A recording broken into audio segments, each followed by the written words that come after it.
segurança no trabalho tá aí um assunto pra lá de importante. E os condomínios devem estar atentos a esse tipo de coisa. O condomínio tem que estar ligado a todo tipo de norma sobre esse assunto. Isso por dois motivos. O primeiro, que é para proteger os seus empregados. Esse é o principal motivo. E o segundo, caso o condomínio não observe essas normas, síndico e condomínio podem ser responsabilizados em casos de acidentes. E para falar de um assunto tão importante, chamamos o advogado especialista na área de direito do trabalho, Dr. Guilherme Lemos Novaes. É um prazer estar aqui nesse programa. Dr. Guilherme, quais são as normas que regulam a questão da segurança no trabalho nos condomínios? Bom, as normas que regulam a segurança do trabalho nos condomínios, elas são, na verdade, são diversas normas, são mais de 34 normas, chamadas de NRs. Elas são normas que foram editadas para evitar o risco de um acidente, uma doença ocupacional. Então podemos citar algumas normas como a NR7, a NR9, a NR5, que são normas que vão trazer desde a elaboração de documentos obrigatórios como o PPRA, que é o Programa de Prevenção de Riscos Ambientais,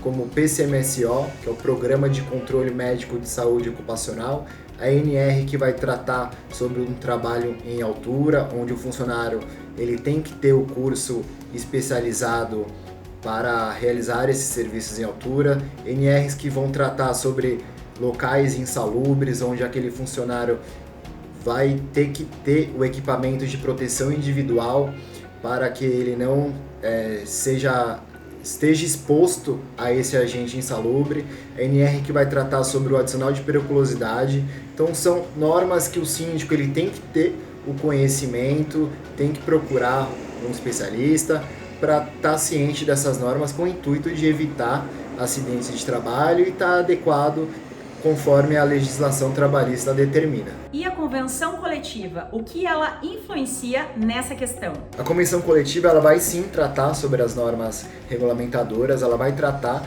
sobre as NRs. Cada síndico ele tem que analisar, olhar a convenção coletiva do seu estado, da sua região. Lá vai estar discriminado alguns pontos, como a obrigatoriedade do pagamento dos exames periódicos, dos exames admissionais. Algumas outras convenções coletivas elas trazem um percentual da insalubridade, 10%, 20% ou 40%, se for uma insalubridade grau máxima. Então é necessário, além da análise das NRs, a análise também das convenções coletivas de trabalho. Dr. Guilherme, e caso o condomínio não esteja respeitando alguma dessas normas, ele poderá ser questionado judicialmente mesmo antes de ocorrer algum acidente? Se o condomínio não respeitar alguma NR, ele pode sim ser fiscalizado na esfera administrativa pelo auditor fiscal do trabalho, ele pode sofrer uma fiscalização do sindicato, vai ser um processo que vai correr na esfera administrativa, onde o condomínio vai ter que comprovar que vem cumprindo corretamente essas NRs. E ele pode sofrer também uma ação judicial antes mesmo de ocorrer um acidente de trabalho. Se o condomínio não cumpre com as NRs, o funcionário pode ingressar com uma ação rescisória pedindo a rescisão do contrato de trabalho, pois o condomínio não cumpre as normas regulamentadoras e isso pode ocasionar até um acidente de trabalho ou eventualmente uma doença que lá na frente venha a ser qualificada como uma doença ocupacional, que tenha nexo de causalidade entre o labor do funcionário e o seu trabalho no condomínio. E quem faz a análise, essa inspeção por parte do poder público para a observância dessas normas? Caso ocorra algum acidente de trabalho dentro do condomínio, o primeiro ponto a ser analisado será de quem é a culpa desse acidente. Se a culpa for exclusiva do funcionário, se foi o funcionário que deu causa àquele acidente, o condomínio não responde por aquele acidente de trabalho. Contudo, se o acidente for em decorrência da falha do condomínio, o condomínio não entregou os equipamentos de proteção individual, o condomínio ele não fez um trabalho preventivo, aquele acidente ocorreu por culpa do condomínio, quem vai responder será o condomínio, no caso o empregador. O síndico ele pode responder em uma outra esfera se ficar comprovado que ele foi negligente ou imprudente. mas na esfera trabalhista, quem vai responder que se deu a causa ao acidente será o próprio condomínio, no caso, o empregador.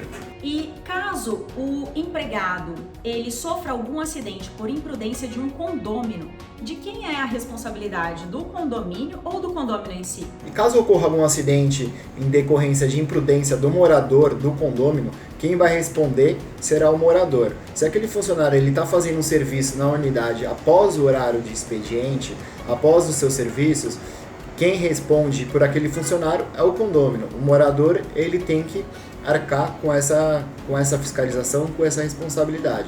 Por isso a orientação, se o funcionário for prestar serviços nas unidades, que pegue uma declaração daquele condômino, do funcionário, obrigando ao morador a ser responsabilizado em caso de acidente por a sua imprudência e a sua ausência de fiscalização.